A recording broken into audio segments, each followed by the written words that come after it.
إن الحمد لله نحمده ونستعينه ونستغفره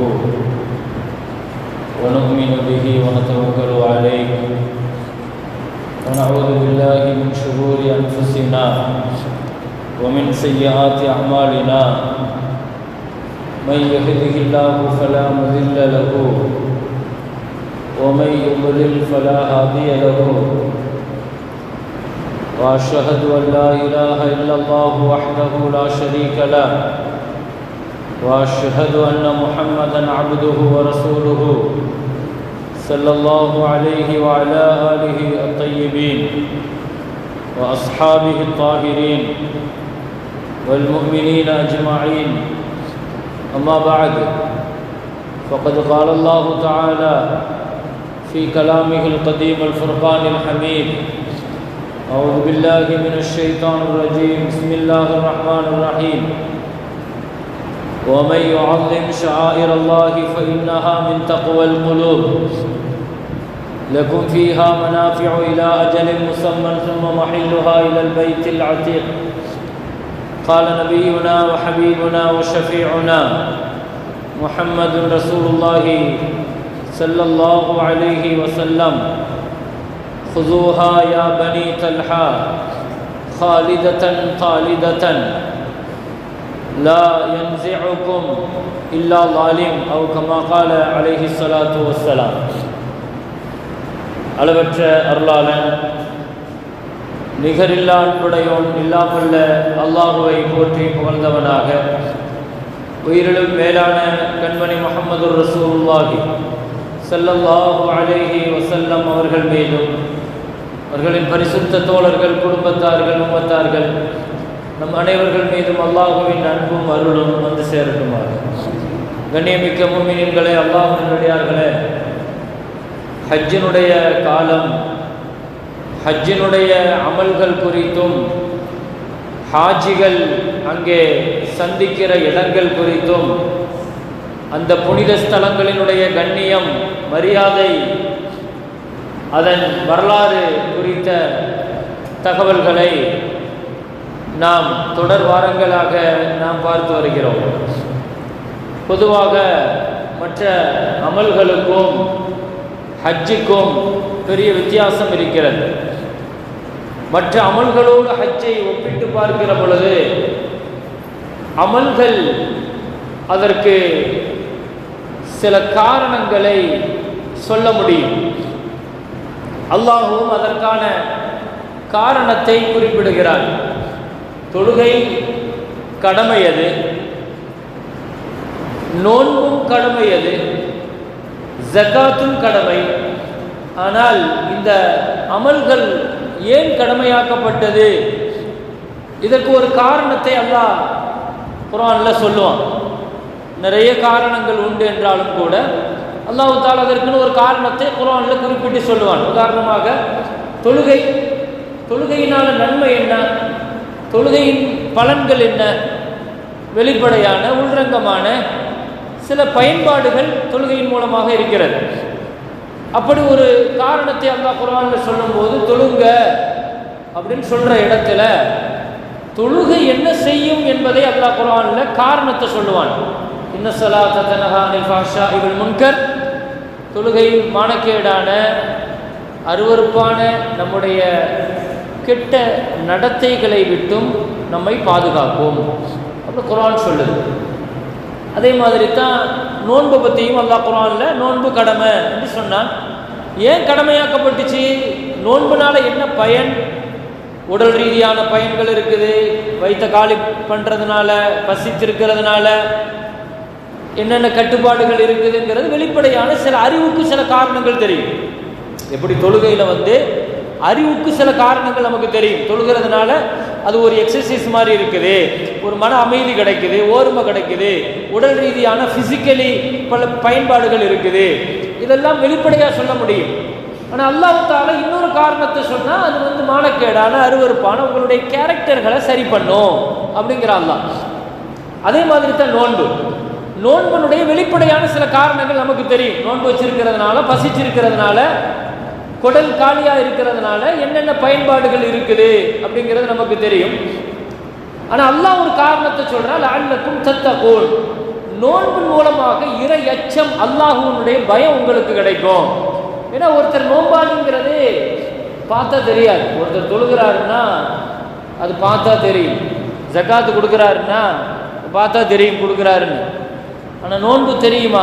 நோன்புங்கிறது அவர் சொன்னா தான் தெரியும். அப்போ நோன்புங்கிறது அவருக்கும் அல்லாஹ்வுக்கும் மத்தியில் உள்ளது. அதனால் அல்லாஹ் என்ன சொல்றான்னா, நோன்பு அல்லாஹ் மேல பயம் இருந்தவங்களால மட்டும்தான் நோன்பு இருக்க முடியும். அவர் நினைச்சிருந்த தனியாக குடிக்கலாம் இல்லையா? இப்போ அல்லாஹ்வுக்கு மட்டும் பயப்படுறதுனால தான் அவர் நோன்பு வைக்கிறாரு. மக்களுக்கு பயந்து அவர் நோன்பு எப்படின்னா நோன்பு குறிச்சுக்கலாம். அப்போ நோன்புக்கு அல்லாஹ் சொல்ற காரணம் என்னன்னா, அவர் அல்லாஹ்வுடைய பயம் நோன்புல பயிற்சி கிடைக்குங்கிறான் அல்லாஹ். அதே மாதிரி ஜக்காத்தினுடைய வெளிப்படையான பயன்கள் நமக்கு தெரியும். ஏழைகளுக்கு பயன் பெறாங்க, கஷ்டப்படுறவங்களுக்கு பயன் கிடைக்குது. ஆனால் அல்லாஹ் சொல்ற ஒரு காரணம் இருக்குது பாருங்க, துத்தஹிருஹும் வ துஸக்கீஹிம். ஜக்காத்து கொடுத்தா உங்க பொருளாதாரத்தினுடைய அழுக்குகள் நீங்கி அது வளர்ச்சி அடையும். நீங்களும் பாவங்களிலிருந்து, கெட்ட குணங்களிலிருந்து, கஞ்சத்தனம் போன்ற குணங்களிலிருந்து நீங்க சுத்தமாயிடுவீங்க அப்படிங்கிற அல்லாஹ். இங்க எதுக்கு சொல்ல வரேன்னா, மற்ற கடமைகளுக்கும் ஹஜ்ஜுக்கும் உள்ள வித்தியாசம் இங்க தான் இருக்குது.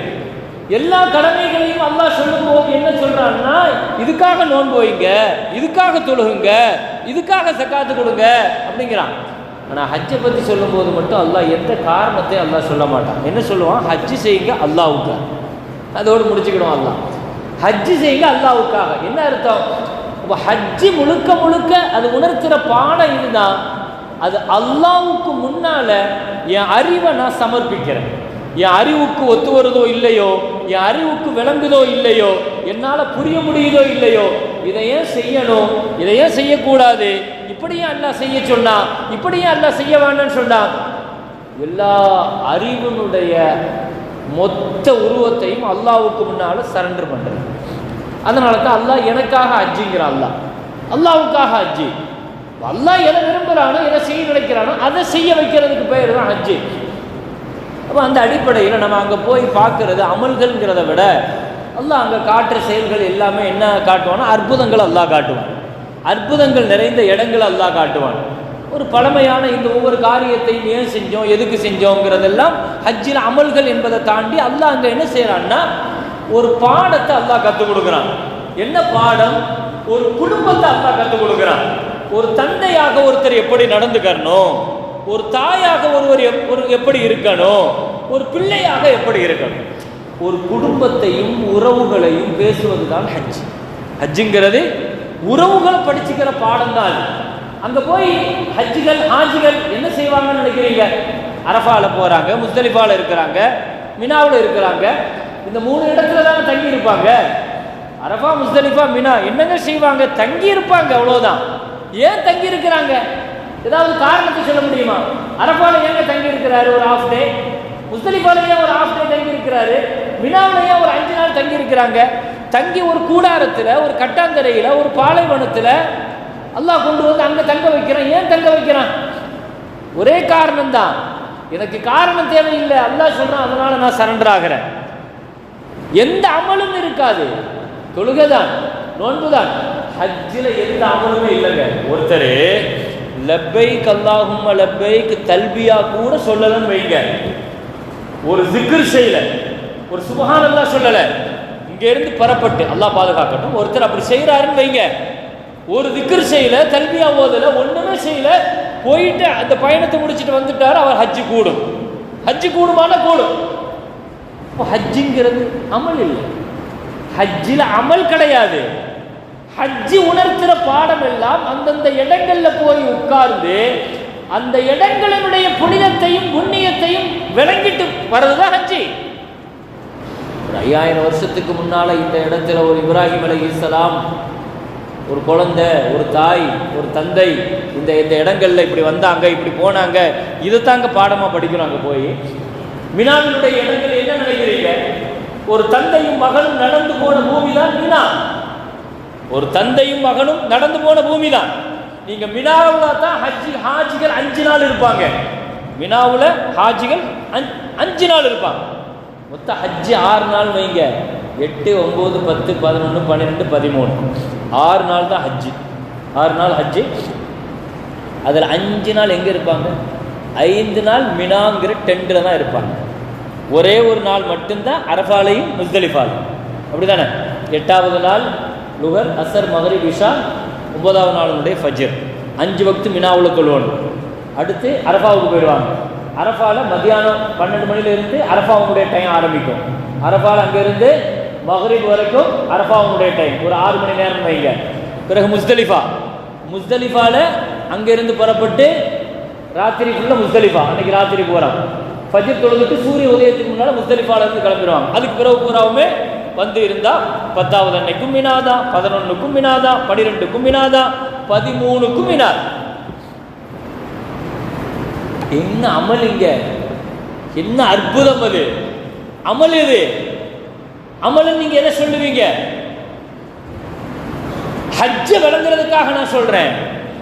5 நாள் ஹாஜிகள் போய் 40 லட்சம் பேர், 50 லட்சம் போய் தங்கி இருக்கிற அந்த மினாவினுடைய பூமி, போன வாரமே சொன்னேன், அது ஒரு தாயினுடைய கருவறை போல. அது ஸல்லல்லாஹு அலைஹி வஸல்லம் சொன்னாங்க, ஒரு தாயினுடைய கர்ப்பப்பை எப்படி குழந்தைக்கு தகுந்த மாதிரி விரிந்து கொடுக்குமோ அப்படி விரிந்து கொடுக்கிற பூமி மினாது. அன்னைக்கு 1.25 லட்சம் பேர் போனாங்க, இன்னைக்கு 40 லட்சம் பேர் போறாங்க. அன்னைக்கு 1.25 லட்சம் பேர் போய் அங்க தங்கினப்போ எப்படி இருந்துச்சோ அதே மினா தான் இன்னைக்கு. எக்ஸ்டென்ஷன்லாம் பண்ணல, அந்த மினா பூமி தான். அன்னைக்கு 1 லட்சம் பேருக்கு இடம் கொடுத்துச்சு, இன்னைக்கு 40 லட்சம் பேருக்கு இடம் கொடுக்குது. இனி ஒரு 100 வருஷத்துக்கு பின்னால ஒரு 40 கோடி பேர் அங்க போனாலும் அதே மினா தான். மினாவுக்கு புதுசா இடம் எடுக்க முடியாது, மினாவுக்கு புதுசாலாம் கொண்டு வர முடியாது. அந்த மினாவினுடைய பூமி என்ன மினா, என்ன நடந்துச்சு அங்க நீங்க தேடுங்களேன். மினாவுடைய சரௌண்டிங் பூரா நீங்க தேடி பாருங்க. 8வது நாள் போனா மினாவுல தங்கியேறோம். சரி, அரஃபா முஸ்தலிஃபாவை மட்டும் தனியா வைங்க. அரஃபா முஸ்தலிஃபாவை தள்ளிட்டு ஒரு 5 நாள் இருக்கிற அந்த மினாவினுடைய பூமியில என்னங்க நடந்துச்சு, அங்க போய் என்ன தேடுவீங்க? ஒரு தந்தை தன்னுடைய மகனை குர்பானி கொடுக்கிறதுக்கு அழைச்சிட்டு போன பூமி, அவ்வளவுதான். இதை தவிர மினாவுக்கு வேற வரலாறு நீங்க சொல்லவே முடியாதுங்க. மினாவினுடைய வரலாறு, ஏங்க போய் இத்தனை பேர் தங்குறீங்க? இல்ல, ஒரு 5000-6000 வருஷத்துக்கு முன்னால ஒரு தந்தை தான் மகன்கிட்ட சொன்னாரு, அல்லாஹ்வுக்காக உன்னை அறுக்க போறேன்னு சொன்னாரு. அப்படியா வாப்பா?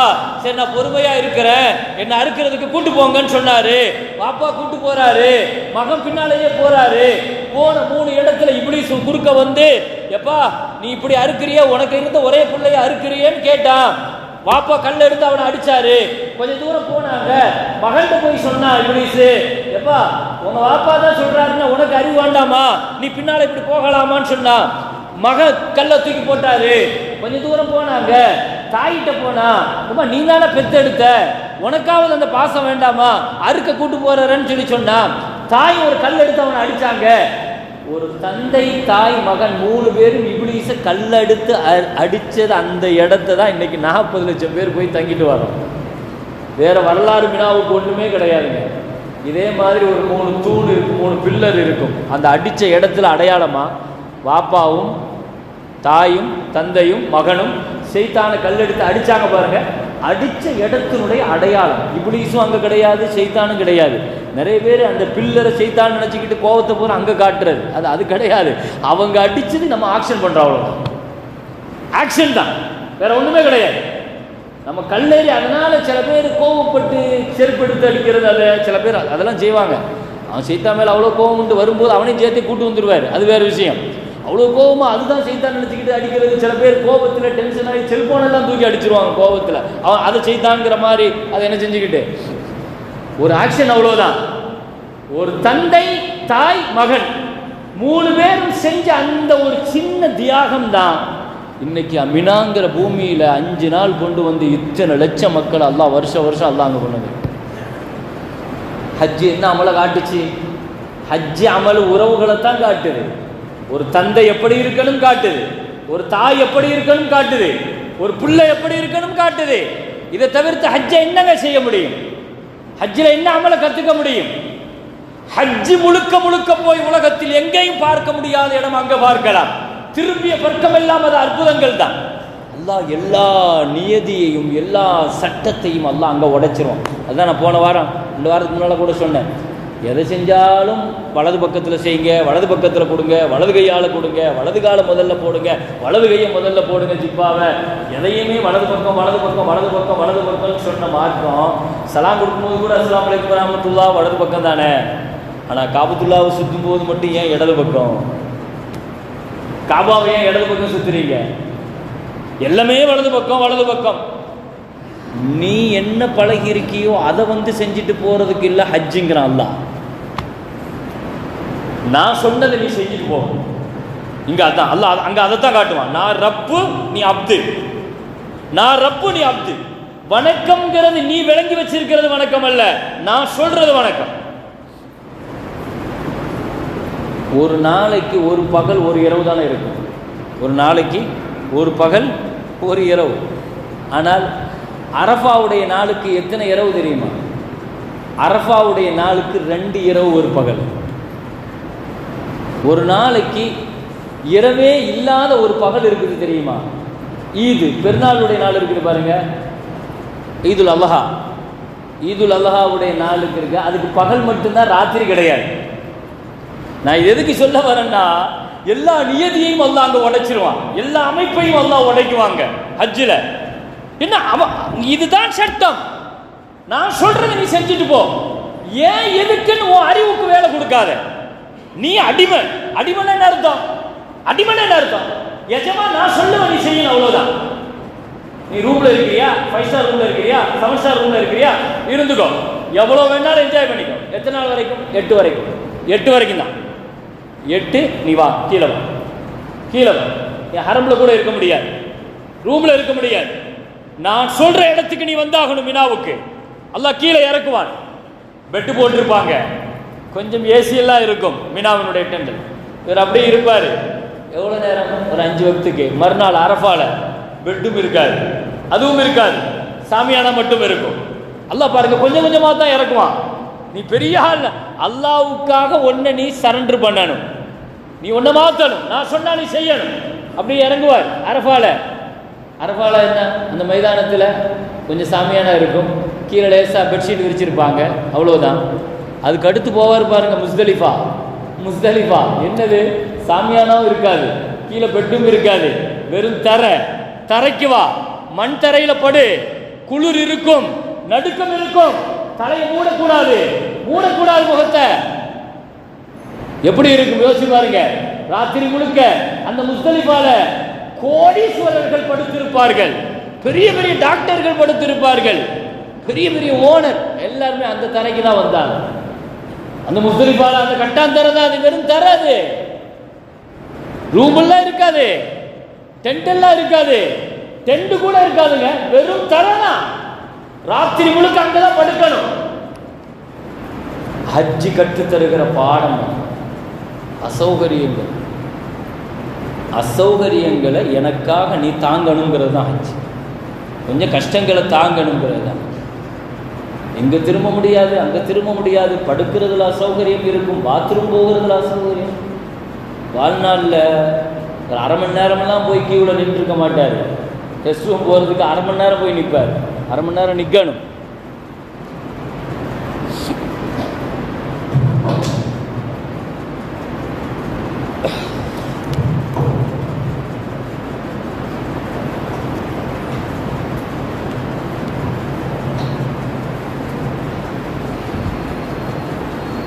ஹஜ்ஜு என்பது அது உணர்த்துகிற இந்த பாடம். நான் அதுதான் சொல்ல வந்தேன். அரஃபாவுடைய நாள் இருக்கிறது பாருங்க. அரஃபாங்கிறது 1 மணிக்கு 12 மணிக்கு ஆரம்பிக்குதுன்னா மகரிப் வரைக்கும் அரஃபாவோட, மகரிப் வரைக்கும்.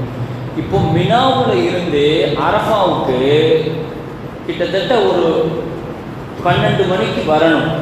அரஃபாவுடைய டைம் எப்போ ஆரம்பிக்குது? 12 மணிக்கு ஆரம்பிக்குது. ஆனால் 12 மணியில இருந்து 6-6:30 மணிக்குள்ள அரஃபாவுக்குள்ள வந்துடணும்.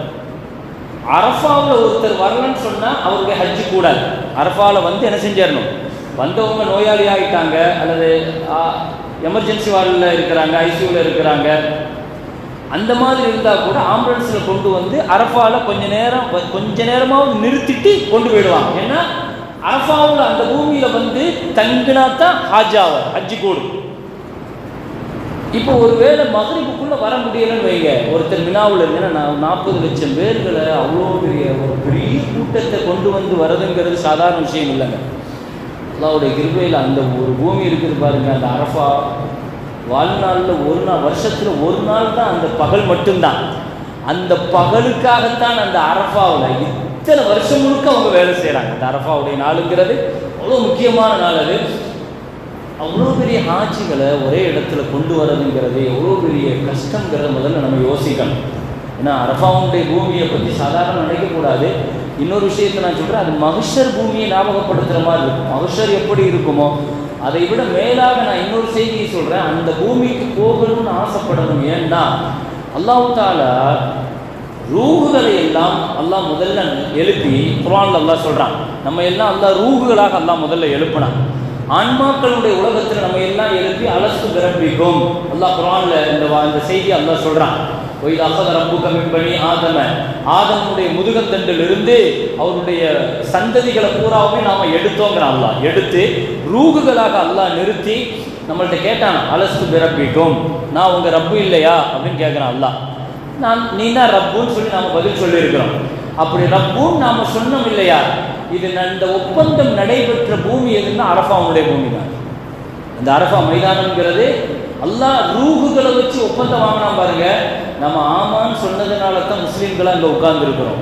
யார் சொல்லலையோ அவர்களெல்லாம் காஃபிர்களாக முஷ்ரிக்குகளாக இருப்பார்கள். அப்படி ஒப்பந்தம் நடைபெற்ற நேரத்தில் எந்த ரூஹுக்கு பக்கத்தில் இருந்துச்சோ அந்த ரூஹுகள் துன்யால குடும்பமாக, சகோதரர்களாக, பெற்றோர்களாக, அறிந்தவர்களாக இருப்பார்கள். நாங்கள் சொல்லலாம் சொன்னாங்க, ரூஹுகள் இருக்கிற அது எழுப்பப்பட்டு பேசப்படுகிற பொழுது ஒன்றுக்கொன்று பக்கத்தில் இருந்தது துன்யால உறவுகளாக இருப்பார்கள், தூரமாக இருந்தவர்கள் அறிமுகம் இல்லாதவர்களாக இருப்பார்கள். நாங்கள் ஸல்லல்லாஹு அலைஹி வஸல்லம். அப்போ சுருக்கமாக சொல்ல போனா இந்த உலகத்தினுடைய தொடக்கம் அந்த அரஃபா பூமி, அரஃபாவுடைய பூமி தான். அப்போ அதுதான் அல்லாஹ் தஆலா அந்த பூமியில வச்சு தான் இவ்வளவு பெரிய ஒப்பந்தத்தை அல்லாஹ் நடத்தியிருக்கிறான். அதனால அந்த அரஃபாவுடைய பூமிக்கு அல்லாஹ் கொடுத்திருக்கிற பெரிய மரியாதை என்னன்னா, அந்த அரஃபாவுடைய பகல் முடிந்து மகரிப் நேரம் ஆயிடுச்சுன்னு வைங்க, அந்த இரவு இருக்கிற முறைப்படி அது அடுத்த நாளுக்கான இரவு. அப்படித்தானே நம்மை பொறுத்த வரைக்கும் இரவு தான் ஃபர்ஸ்ட், பகல் இல்லை. இப்போ வெள்ளிக்கிழமை பகல், இது வெள்ளிக்கிழமை ராத்திரி, எது வெள்ளிக்கிழமை இரவு, எது நேற்று. அப்போ இரவு நமக்கு முந்தி, பகல் நமக்கு பின்னும். நமக்கு இரவு தான் முன்னால. என்ன, இந்த உலகம் இருள் தான் அசல், வெளிச்சம்ங்கிறது இடையில வந்தது தான். அதனால இரவு தான் அசல், பகலுங்கிறது அல்லாஹ் தஆலா அதற்கு பின்னால் அல்லாஹ் கொடுத்தார். முதல்ல இரவை தான் படைச்சா, அதுக்கு பின்னால் அல்லாஹ் பகலை படைக்கிறான். அப்போ இரவு தான் நமக்கு முந்தி. அரஃபாவை பொறுத்த வரைக்கும் அரஃபாவுடைய முந்தின நாள் அந்த இரவு அரஃபாவுக்கானது, அரஃபாவுடைய பகலும் அரஃபாவுக்கானது. அது முடிஞ்சிருச்சுன்னு வைங்க, அடுத்த நாள் ராத்திரியும் அரஃபாவுடைய. ஏன் அல்லாஹ் அப்படி வச்சிருக்கிறான்னா, ஹாஜிகளுக்காக அல்லாஹ் சட்டத்தை மாற்றிருக்கிறான். என்ன, ஹஜ் செய்யறதுக்காக வந்தவங்க ஒருவேளை மினாவில் இருந்து இந்த 6 மணி நேரத்துக்குள்ள அரஃபாவுக்கு வர முடியாம போகலாம். 6:30 மணிக்குள்ள மகரிப் டைம் ஆயிடுச்சுன்னு வைங்க, ஒருத்தர் 10 மணிக்கு அரஃபாவுக்கு வந்து சேர்றாரு, அல்லது ராத்திரி 12 மணிக்கு அரஃபாவுக்கு வந்து சேர்றாரு, தஹஜ்ஜுத் நேரத்தில் அரஃபாவுக்கு வந்து சேர்றாரு. முந்தின நாள் அரஃபா முடிஞ்சிருக்கும். அல்லாஹ் என்ன செஞ்சுட்டானா, இந்த ராத்திரியும் அரஃபாவுடைய நாள் தான். அதனால நீங்க ஃபஜ்ருக்குள்ள அரஃபாவுக்கு வந்துட்டீங்கன்னா ஹஜ்ஜு கூடிரும். அரஃபாவை அல்லாஹ் அவ்வளோ தூரத்துக்கு கண்ணியப்படுத்தி இருக்கிறான். எனவே இந்த ஹஜ்ஜுங்கிறது முழுக்க முழுக்க அது உணர்த்துகிற பாடங்கள்ல, படிப்பினைகள்ல இந்த 3 இடம், அரஃபாவாக இருக்கட்டும், முஸ்தலிஃபாவாக இருக்கட்டும், மினாவாக இருக்கட்டும், இதுவெல்லாம் உலகத்தில் உறவுகளை சொல்லித் தருகிற இடங்களாக, உறவுகளை கண்ணியப்படுத்துகிற இடமாக நபிகள் நாயகம் ஸல்லல்லாஹு அலைஹி வஸல்லம் சொன்னார்கள். இந்த உம்மத்திற்கு நான் உன்னை அழுத்தமாக சொல்கிறேன், ஹஜ்ஜி என்பது அமல்களில் உயர்ந்தது, ஆனால் அதை விடவும் உயர்ந்தது உறவுகள். அதனால தான் ஹஜ்ஜிக்கு போகிறதுக்கு முன்னால் உறவுகளை காயப்படுத்தியவர்கள், கஷ்டப்படுத்தியவர்கள், அதை முதல்ல சரி செஞ்சுட்டு போங்கிறது மார்க்கம் சொல்லுவாங்க. ஸல்லல்லாஹு அலைஹி வஸல்லம் வாழ்நாளில் செய்த ஒரே ஒரு ஹஜ்ஜி, 12,000 பேர்களோடு மதீனாவிலிருந்து வந்தாங்க. வர வழியில் சனிக்கிழமை புறப்பட்டு மறு சனிக்கிழமை மக்காவுக்குள்ளே நுழையிறாங்க. இந்த 8 நாள் பயணத்தில் இடையில வரக்கூடிய வழியில் புதன்கிழமை அபுவாங்கிற ஒரு இடத்துல மலைக்கு மேலே ஏறி இரவு முழுக்க அங்கே தங்கினார்கள். சஹாபாக்கள் சொல்கிறாங்க, அது எந்த இடம் தெரியுமா? 56 வருஷத்துக்கு முன்னால் முஹம்மது ஸல்லல்லாஹு அலைஹி வஸல்லத்துக்கு 6 வயசாக இருக்கும்போது தன் தாய் இறந்து போன இடத்த அந்த இடத்துல கபூருக்கு தேடி வந்து உட்கார்ந்து இரவு முழுக்க தன் தாயினுடைய கபூரில் உட்கார்ந்து பயணம் சொன்னார். ஹஜ்ஜுக்கு போகிறங்கிறது தாய்கிட்ட போய் உட்கார்ந்து ஸல்லல்லாஹு அலைஹி வஸல்லம் இரவு முழுக்க ஜியாரத்தை செஞ்சு பயணம் செஞ்சு கண்ணீர் வடித்து அழுது ஸல்லல்லாஹு அலைஹி வஸல்லம் தன் தாயோடு பேசினார்கள். அம்மா, இன்றைக்கு உங்களுடைய மகன் ஒரு உம்மத்தின் தலைவராக இருக்கிறேன். ஆனால் 56 வருஷத்துக்கு முன்னால எனக்கு 6 வயதாக இருக்கிற பொழுது இந்த இடத்தை கடந்து வரும்போது நீங்க மௌத்தா போன பொழுது இந்த கடைசி நேரத்தில் நான் அழுதேன். நீங்கள் என்னிடத்தில் சொன்னீர்கள், நீ அழக்கூடாது, நான் உலகத்தில் பிறந்தவர்கள் உயிருள்ளவர்கள் ஒரு நாள் மரணிக்க வேண்டும், மரணம் என்பது யாரையும் விட்டு வைக்காது என்று நீங்கள் சொல்லிட்டு ஒரு வார்த்தை சொன்னீங்க. உலகத்திற்கு ஒளியாக உன்னை விட்டு செல்கிறேன் என்று சொன்னீர்கள். நான் அதை இன்னைக்கு நினைச்சு பார்க்குறேம்மா என்று சொல்லிட்டு நான் ஹஜ்ஜிக்கு போகிறேன். நான் இந்த நிலையிலையும் கூட உங்கள்கிட்ட ஒரு வாக்கு கொடுக்குறேன். நீங்கள் ஹயாத்தாக இருந்தா நான் தொழுகைக்காக தக்பீர் கட்டி நின்னா முஹம்மதே தால், முஹம்மதே ஸல்லல்லாஹு அலைஹி வஸல்லம் வா என்று நீங்கள் என்னை கூப்பிட்டால் நான் தொழுகை தக்பீரை கூட அவிழ்த்துட்டு வந்து உங்கள் அழைப்புக்கு பதில் சொல்லுவோம்மா, நான் இப்போ ஹஜ்ஜிக்கு போயிட்டு வரமான்னு சொல்லிட்டு தன் தாயிடத்தில் சொல்லிட்டு போன அந்த வரலாற்றை சஹாபிகள் குறிப்பிடுவார்கள். ஹஜ்ஜி என்பது உறவுகளை தாண்டியதல்ல, உறவுகள் தான் ஹஜ்ஜினுடைய பிரதான பாடம். அது நீங்கள் ஹஜ்ஜிலேயும் போய் உறவுகளையும் குடும்பத்தையும் தந்தையும் தாயையும் படிப்பது தான் ஹஜ்ஜி. தவாஃப், தவாஃப் காபா என்னது? ஒரு தந்தை தன்னுடைய மகனையும் சேர்த்து கொண்டு கட்டிய வரலாறு தான். ஜம்சம் ஒரு குழந்தையினுடைய கால் தடம் தான். சரி, ஒரு தாயினுடைய கால் தடம் தான். ஒரு தாய் தந்தை, அந்த தந்தையினுடைய கால் தடம் மக்காம் இப்ராஹிம். 3 பேருடைய கால் தடத்தில் 3 இருக்குதுங்க. தந்தையினுடைய கால் தடத்தில் மக்காம் இப்ராஹிம், இப்ராஹிம் அலைஹிஸ்ஸலாத்துடைய காலடி. அல்ல அங்க 2 ரக்காத் கொலை சொல்றான்.